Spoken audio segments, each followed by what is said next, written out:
On April the 29th, 1988, 2 cases of Legionnaire's disease were identified. Both patients had been working at BBC Broadcasting House, and the cooling towers on top of the building were subsequently identified as the source of the outbreak. It was to be the biggest in Britain. 643 people were tested, 70 were found to have the disease, and 3 died. The most important recommendations of today's report by Westminster Council are about how to stop another major outbreak. The owners of buildings with what are known as wet air conditioning plants must maintain, cleanse and disinfect those plants regularly. You need to specify precisely what needs to be done, say who's going to do it, whether an in-house workman or an outside contractor. Specify one individual in the organisation who will be absolutely responsible for making sure that that happens, and then record what happens in every part of the relevant plant.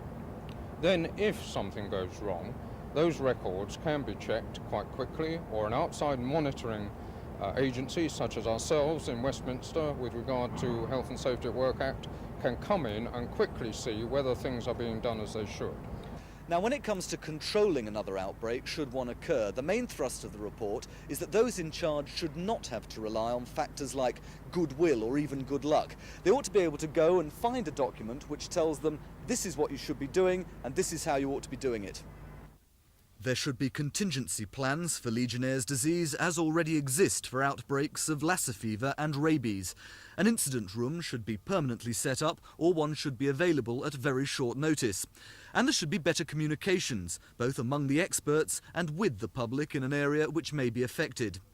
The report points out that the relatively low death toll was due to the quick-wittedness of a doctor who linked the first 2 cases to Broadcasting House, and to the work of the Central Public Health Laboratories in Colindale, who confirmed Legionnaire's disease diagnoses and helped pinpoint the source of infection.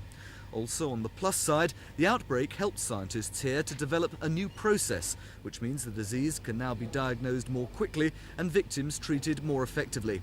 The story's not over yet. Next month, the BBC face prosecution by the government's Health and Safety Executive. Paul Larsman, Thames News.